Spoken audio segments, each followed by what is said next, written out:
ഇനി വെറും 10 ദിവസം ആപ്പിളിന്റെ പുതിയ OS ആയിട്ടുള്ള iOS 27 നമ്മളുടെ കയ്യിലെത്താൻ ഇനി വെറും 10 ദിവസമുള്ളൂ. ഈ വരുന്ന ജൂൺ 8 ആപ്പിളിന്റെ വേൾഡ് വൈഡ് ഡെവലപ്പർ കോൺഫറൻസ്, ഈ ഒരു ഇവന്റിൽ വെച്ചാണ് ആപ്പിളിന്റെ പുതിയ OS റിലീസുകളും നടക്കുന്നത്. അതോടൊപ്പം തന്നെ ജൂൺ 8 ആപ്പിളിന്റെ WWDC അവിടെ ലൈവ് സ്ട്രീം ചെയ്യുമ്പോൾ നമ്മളുടെ ലൈവ് റിയാക്ഷൻ, എല്ലാ വർഷവും നമ്മൾ ഇതുപോലത്തെ ഇവന്റുകൾ നടക്കുമ്പോൾ ലൈവ് റിയാക്ഷൻ വീഡിയോ ചെയ്യുന്നതാണ്. സോ ലൈവായിട്ട് നിങ്ങൾക്ക് എന്നോടൊപ്പം ജോയിൻ ചെയ്യാം. നമുക്ക് ഒരുമിച്ചിരുന്ന് ആപ്പിളിന്റെ WWDC പുതിയ iOS 27 എന്താണെന്ന് കാത്തിരുന്ന് കാണാം. അതിലൂടെ നമ്മളെ കമ്മ്യൂണിറ്റിയെ നമുക്ക് ബിൽഡപ്പ് ചെയ്യാം. ഇതിനെ ബേസ് ചെയ്തിട്ടുള്ള ലീക്കും റൂമേഴ്സും കൂടെ അടങ്ങുന്ന ഒരു വീഡിയോ നമ്മൾ ഒരു 1.5 ആഴ്ച മുന്നേ ചെയ്തിട്ടുണ്ടായിരുന്നു. ആ ഒരു വീഡിയോ ചെയ്തതിന് ശേഷം ഇപ്പം ലേറ്റസ്റ്റ് ആയിട്ട് കുറെ പുതിയ വിവരങ്ങൾ ആപ്പിളുമായിട്ട് വളരെ ചേർന്ന് നിൽക്കുന്ന ഒരു വ്യക്തിയാണ് ബ്ലൂംബെർഗിന്റെ മാർക്ക് റാനൻ. അദ്ദേഹം പ്രൊവൈഡ് ചെയ്തിട്ടുള്ള വളരെ ഇൻഡെപ്ത് ആയിട്ടുള്ള iOS 27 കുറച്ച് ഫീച്ചേഴ്സ് അൺവെയിൽ ചെയ്തിട്ടുണ്ട്. എന്തൊക്കെയാണ്, ഏതൊക്കെയാണ്, ഇതെല്ലാമാണ് നമ്മൾ ഇന്നത്തെ ഈ ഒരു വീഡിയോയിലൂടെ ഡിസ്കസ് ചെയ്യുന്നത്. So this is Milan and welcome back. Literally പറഞ്ഞാൽ iOS 27 is going to be a ground breaking update. ഇത് ഞാൻ വെറുതെ പറയുന്നതല്ല, കാരണം ഒരു വീഡിയോ ചെയ്യാൻ വേണ്ടി കുറച്ച് ഇൻഫർമേഷൻസ് നെറ്റിൽ നിന്ന് കളക്ട് ചെയ്ത് നമുക്ക് വേണമെന്നുണ്ടെങ്കിൽ ഈ വീഡിയോ ചെയ്യാമായിരുന്നു. പക്ഷേ എനിക്ക് അങ്ങനെ ചെയ്യാൻ താല്പര്യം ഇല്ലാത്തതുകൊണ്ട് സോളിഡ് ആയിട്ടുള്ള ഇൻട്രസ്റ്റിംഗ് ആയിട്ടുള്ള യൂസേഴ്സിന് ഉപകാരപ്പെടുമെന്ന് എനിക്ക് ബോധ്യമുള്ള കുറച്ച് കാര്യങ്ങൾ വരാൻ വേണ്ടി ഞാൻ സത്യത്തിൽ വെയിറ്റ് ചെയ്യുമായിരുന്നു. സോ ഇന്നലെ നമ്മുടെ മാർക്ക് റാനൻ കുറച്ച് കാര്യങ്ങൾ അങ്ങനെ റിലീസ് ചെയ്തു. അതിലേറ്റവും കൺവിൻസിംഗ് ആയിട്ട് തോന്നിയ കാര്യം, കഴിഞ്ഞ വർഷം iOS 26 റിലീസ് ചെയ്തപ്പോൾ നമുക്കറിയാം അതിന് മുന്നേ വരെയുള്ള OS അപ്ഡേറ്റുകൾ അല്ലെങ്കിൽ ജനറേഷനിലുള്ള അപ്ഡേറ്റ് പോലെ അല്ലായിരുന്നു 26. വിഷ്വലി യൂസേഴ്സിന് കുറച്ചും കൂടെ ട്രീറ്റ്ഫുൾ ആയിട്ടുള്ള അല്ലെങ്കിൽ കുറച്ചും കൂടെ പുതുമ തോന്നിപ്പിക്കുന്ന ഒരു മാറ്റങ്ങൾ വിഷ്വലി എലമെന്റ്സിൽ ആപ്പിൾ കൊണ്ടുവന്നായിരുന്നു. iOS 27 2 കാര്യങ്ങളാണ് ആപ്പിൾ പ്രൈമറി ആയിട്ട് ഫോക്കസ് ചെയ്യുന്നത്. ഒന്ന്, AI പ്രോമിസ് ചെയ്ത പഴയ ഫീച്ചേഴ്സും പുതിയ കുറേ ഫീച്ചേഴ്സും യൂസേഴ്സിന് ഉപകാരപ്പെടുന്ന നല്ല ഫീച്ചേഴ്സും കൊണ്ടുവരുന്നുണ്ട്. 2, ഒപ്റ്റിമൈസേഷൻ.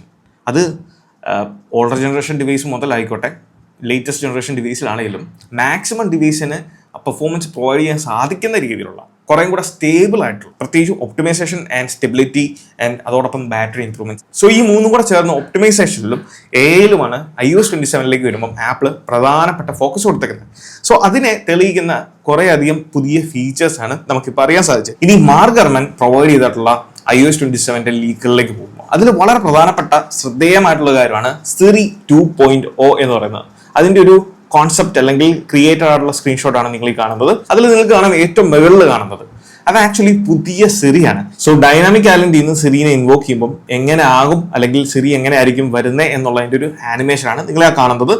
സോ അങ്ങനെ ഒരു ഇന്റഗ്രേഷൻ വളരെ മികച്ചതാണ്. പേഴ്സണലി എനിക്ക് ഈ ഒരു മാറ്റം ഇഷ്ടപ്പെട്ടു. കാരണം കറന്റ്ലി നമ്മളിപ്പം സിറിനെ ഇൻവോക്ക് ചെയ്ത് കഴിഞ്ഞാൽ ഈ ഡിസ്പ്ലേ ഫുള്ളും പുള്ളി എടുക്കും. പക്ഷെ അതിന് പകരം ഡൈനാമിക് ഐലൻഡിൽ നിന്നാകുമ്പോൾ നമുക്ക് ഡിസ്പ്ലേ ഫുള്ളി അതിലേക്ക് പോകത്തില്ല. സോ അതുകൊണ്ട് നമുക്ക് വേണ്ട കാര്യങ്ങൾ അവിടുന്ന് തന്നെ ചാറ്റ് ചെയ്യാം, അല്ലെങ്കിൽ നമുക്ക് സംസാരിക്കാൻ പറ്റുന്ന രീതിയിലുള്ള ഡെഡിക്കേറ്റഡ് ആയിട്ടുള്ള ഒരു ആപ്ലിക്കേഷൻ, അതായത് കറന്റ്ലി നമ്മൾ ജെമിനി, ക്ലോഡ് അല്ലെങ്കിൽ ChatGPTയിലെല്ലാം കാണുന്ന പോലെ ഡെഡിക്കേറ്റഡ് ആയിട്ടുള്ള ഒരു ചാറ്റ് ബോട്ട് ആപ്ലിക്കേഷൻ സിറിക്ക് ആപ്പിൾ കൊണ്ടുവരുവാണ്. വിച്ച് മീൻസ് നമുക്ക് ഇനി മുതൽ സിറിയോട് ഡയറക്ട്ലി ഈ ഒരു ആപ്പ് ത്രൂ സംസാരിക്കാൻ സാധിക്കും. അതിന്റെ ഒരു കോൺസെപ്റ്റ് മോഡലാണ് നിങ്ങൾ ഈ കാണുന്നത്. മേ ബി ഈ ഒരു രീതിയിലാകാം കോൺവെർസേഷൻസ്, പ്രീവിയസ് കോൺവെർസേഷൻസ് ആണ് നിങ്ങൾ ഈ കാണുന്നത്. സോ അതിനകത്ത് കോൺവെർസേഷൻസ് ഒക്കെ നടക്കുന്നതിന്റെ ആ സ്ക്രീൻ ഇങ്ങനെ ആയിരിക്കും. താഴെ നിങ്ങൾക്ക് കാണാം ആ ഒരു ടൈപ്പ് ടു സിറി അല്ലെങ്കിൽ ആസ്ക് സിറി എന്ന് പറയുന്ന ഒരു ഓപ്ഷൻ താഴെ കൊടുത്തിട്ടുണ്ട്. സോ ബാക്ക്ഗ്രൗണ്ടിൽ വാൾപേപ്പേഴ്സ് കാര്യങ്ങളൊക്കെ ക്രിയേറ്റ് ചെയ്യാം. ആൻഡ് ശ്രദ്ധിച്ച് നോക്കിയാൽ ആ സിറിയുടെ ആനിമേഷൻ ആൻഡ് ലിക്വിഡ് ഗ്ലാസിന്റെ ഒരു വേരിയേഷൻസ് ഒക്കെ കാണാൻ സാധിക്കും. കുറച്ചും കൂടെ ക്ലാസി ആയിട്ടുള്ള, കുറച്ചും കൂടെ സീ ത്രൂ ആയിട്ടുള്ള രീതിയിലാണ് അതിൽ കൊടുത്തിരിക്കുന്നത്. സോ വീണ്ടും ഞാൻ പറയുകയാണ്, ഇതൊരു കോൺസെപ്റ്റ് ആണ്. ഇതിന് സിമിലർ ആയിട്ടുള്ള മാറ്റങ്ങൾ നമുക്ക് iOS 27 പ്രതീക്ഷിക്കാം. സോ സിറി ബേസ് ചെയ്ത് 2 മാറ്റങ്ങളാണ്. ഒന്ന്, സിറിനെ ഡൈനാമിക് ഐലൻഡിലേക്ക് ഇന്റഗ്രേറ്റ് ചെയ്യുന്നു. ആൻഡ് ആസ്ക് സിറി എന്ന് പറയുന്ന ഒരു ഫീച്ചർ എവിടെ വേണമെങ്കിലും ഏത് തേർഡ് പാർട്ടി ആപ്ലിക്കേഷനകത്തും യൂസറിന് ആക്സസബിൾ ആകുന്ന രീതിയിൽ നമുക്ക് മുകളിൽ നിന്ന്, അതായത് സ്ക്രീനിന്റെ മുകളിൽ നിന്ന് തന്നെ ആക്സസബിൾ ആകുന്ന രീതിയിൽ യൂസ് ചെയ്യാൻ പറ്റുന്ന 2 ഫീച്ചേഴ്സ് വരുന്നു. അതോടൊപ്പം തന്നെ ഡെഡിക്കേറ്റഡ് ആയിട്ടുള്ള Siri chat application. 3, third party AI integration കൂടെ ആപ്പിൾ കൊണ്ടുവരുന്നുണ്ട്. അതായത് ഇപ്പൊ കറന്റ്ലി നമുക്കറിയാം ChatGPT ആപ്പിൾ ഇന്റഗ്രേഷൻ കൊടുത്തിട്ടുണ്ട്. അതിന്റെ ഒരു സൂചനയാണ് താഴെ നിങ്ങൾ കാണാം. ആസ്ക് സിറി എന്ന് പറയുന്ന ഓപ്ഷന് താഴെയായിട്ട് നിങ്ങൾക്ക് കാണാം സിറി കൊടുത്തിട്ടുണ്ട്, ChatGPT ഓപ്ഷൻസ് കൊടുത്തിട്ടുണ്ട്. നമുക്ക് ഇഷ്ടമുള്ള തേർഡ് പാർട്ടി AI ഓപ്ഷൻസിനോടും നമുക്ക് ചോദ്യങ്ങൾ ചോദിക്കാൻ എന്നുള്ള സൗകര്യവും കൂടെ, അല്ലെങ്കിൽ അതിനുള്ള ഒരു അഡീഷണൽ ഓപ്ഷനും കൂടെ ആപ്പിൾ ഈ ഒരു ചാറ്റ് ബോട്ടിൽ അല്ലെങ്കിൽ ചാറ്റ് ഫീച്ചറിൽ കൊണ്ടുവരുന്നുണ്ട് എന്നാണ് അറിയാൻ സാധിച്ചത്. ആൻഡ് 4ാമത്തെ കാര്യം, വലിയ അഭിമാനത്തോടൊന്നും പറയാൻ പറ്റുന്ന കാര്യമല്ല. കാരണം വർഷങ്ങളായിട്ട് ഗൂഗിളിന്റെ മറ്റ് OSകൾ അല്ലെങ്കിൽ ഗൂഗിൾ OS റൺ ചെയ്യുന്ന മിക്ക ഫോണുകളിലും ഉള്ള ഒരു ഫീച്ചറാണ് പ്രോ മോഡ് എന്ന് പറയുന്നത്, ക്യാമറയിൽ പ്രോ മോഡ്. എന്നാൽ ഐഫോണിന്റെ കാര്യം നമുക്കറിയാം, വർഷങ്ങളായിട്ട് ഒരേ പാറ്റേണിൽ തന്നെ പ്രോ ഫീച്ചേഴ്സ് ഒന്നും തന്നെയില്ല.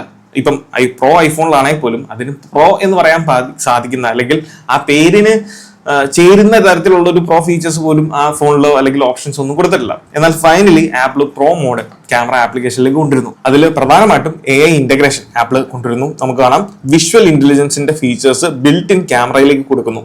സോ അതിന്റെ ഭാഗം, അതിന്റെ കോൺസെപ്റ്റ് ആണ് നിങ്ങൾ ഈ കാണുന്നത്. സോ സിറീനെ അല്ലെങ്കിൽ വിഷ്വൽ ഇന്റലിജൻസിനെ നമുക്ക് ഡയറക്റ്റ് ക്യാമറയിൽ നിന്ന് തന്നെ ആക്സസ് ചെയ്യാൻ സാധിക്കുന്നു. അതോടൊപ്പം തന്നെ ക്യാമറ ആപ്പിൽ നമുക്ക് ഇതുപോലത്തെ പ്രോ ഓപ്ഷൻസിന്റെ വിജിറ്റുകൾ നമുക്ക് കസ്റ്റമൈസ് ചെയ്യാൻ സാധിക്കുന്ന രീതിയിൽ ഇങ്ങനെയുള്ള ഒരു ഫീച്ചർ അല്ലെങ്കിൽ ഓപ്ഷൻസ് കൊണ്ടുവരുന്നു. അതിൽ നമുക്കറിയാം ഷട്ടർ സ്പീഡ്, മാനുവലി അഡ്ജസ്റ്റ് ചെയ്യാൻ സാധിക്കുന്ന shutter speed, ISO, frame rate, അങ്ങനെ ലിറ്ററലി വേണ്ട എന്തൊക്കെ കാര്യങ്ങളാണോ അതെല്ലാം നമുക്ക് കസ്റ്റമൈസ് ചെയ്യാം. യൂസറിന് ഇഷ്ടമുള്ള ഓപ്ഷൻസ് അങ്ങോട്ടും ഇങ്ങോട്ടും ഒക്കെ കസ്റ്റമൈസ് ചെയ്യാൻ സാധിക്കുന്ന ഓപ്ഷൻസുകൾ അല്ലെങ്കിൽ കൺട്രോളുകളായിരിക്കാം ആപ്പിൾ ക്യാമറ ആപ്പിലേക്ക് കൊണ്ടുവരുന്നത്. എന്തായാലും അത് വളരെ അത്യാവശ്യമുള്ള ഒരു മാറ്റമായിരുന്നു. And finally Apple is bringing. And അഞ്ചാമത്തെ എന്ന് പറയുന്നത് ആപ്പിളിന്റെ photos app. Apple AI integration photos ആപ്പിലേക്ക് പൂർണ്ണമായിട്ടും കൊടുക്കും. നിലവിൽ നമുക്കറിയാം AI റൺ ചെയ്യുന്ന എല്ലാ ഐഫോണുകളിലും ക്ലീനപ്പ് എന്ന് പറഞ്ഞ ഫീച്ചറുണ്ട്.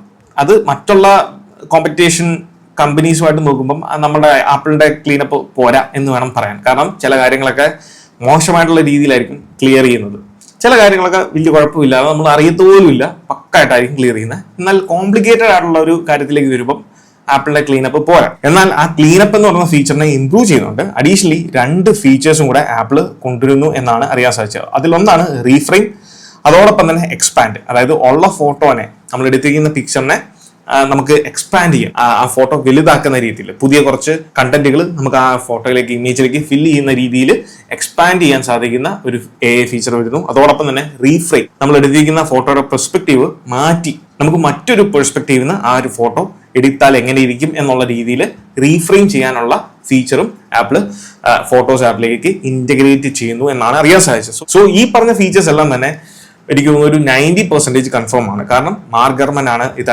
പറഞ്ഞിരിക്കുന്നത്. So he's A reputable source.